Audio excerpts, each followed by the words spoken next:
Hey, this is Rob from JestaThaRogue and this is Board Games Ups and Downs, where I look at a board game and I give the bits I like an up and the bits I don't like a down. Now, as this is the first episode, I want to start strong, so I'm going to start with the joint best game ever made, Gaia Project. In Gaia Project, each player takes command of a faction competing to colonise the galaxy and spread influence by claiming new planets and building structures on those planets to produce resources, develop technologies and unite the planets into federations. In the end, only the most advanced faction will dominate the galaxy, and it probably won't be mine. I hardly ever win. So let's start with the thing that holds the whole game together, the box.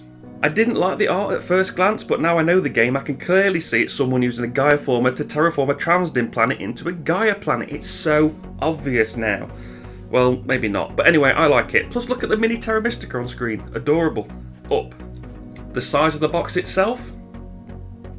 Down. There is a lot of stuff, and even put away neatly, it just fits. The large boards and stacks of tiles don't help, but the box is very shallow and I'd like a better option, or maybe just have this scoring board fold in half or something. Anyway, I'd like a narrower, deeper box or an insert or anything. I don't know, I'm not a box designer. Now let's check out the contents. Now the rulebook gets an up, and I won't say that very often. It's laid out well and it makes sense most of the time, and I understand it, even if I got some rules wrong at first. The variable board is getting an up too, as it's nice to be able to set the game up differently and give players something to think about game to game. The overall look of the game is getting an up too, everything from the now plastic power tokens to the UFO looking Gaia formers to the QICs that look like a cube with a bit bitten out. The player boards, however, they're getting a down. I mean, they're functional and easy to read, but the design of them is not quite as nice as Terra Mystica. They also came bowed and annoyingly rotate on a hard surface if touched. I look at them and I think Microsoft Paint, I think Windows 95, I don't think game made by an established publisher in 2017. The building pieces are getting an up just. They're obviously better looking than the chunky Terra Mystica wood, but there's something about the old one pieces I just like. I keep comparing them side by side and I think the sculpted look just edges it out. Now this is the Terra Mystica turn order track. This is the Gaia Project turn order track. Now I know this was bought in an expansion and it cost extra, but still, down. Using a track for resources rather than individual components, it works and I understand why they did it. It reduces cost, table space and much needed box space, but I don't like it as much. Down.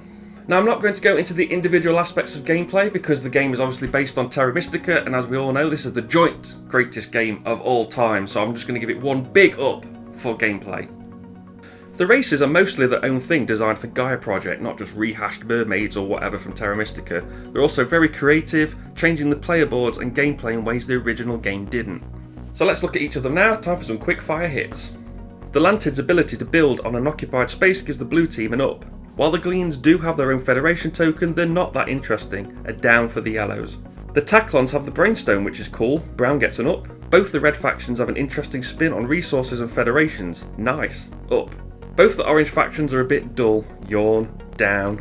Both the white factions manipulate power in interesting ways, that's cool, up.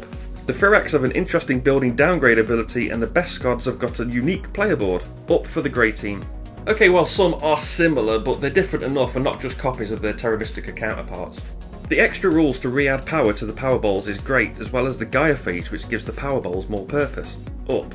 Using satellites to connect structures to form federations not only adds to the theme, but looks great on the table, up.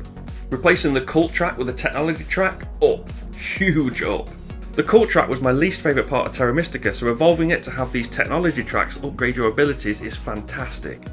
The cult track did give you different goals based on the end round bonuses, etc, but the tech track is a different thing altogether and it works great.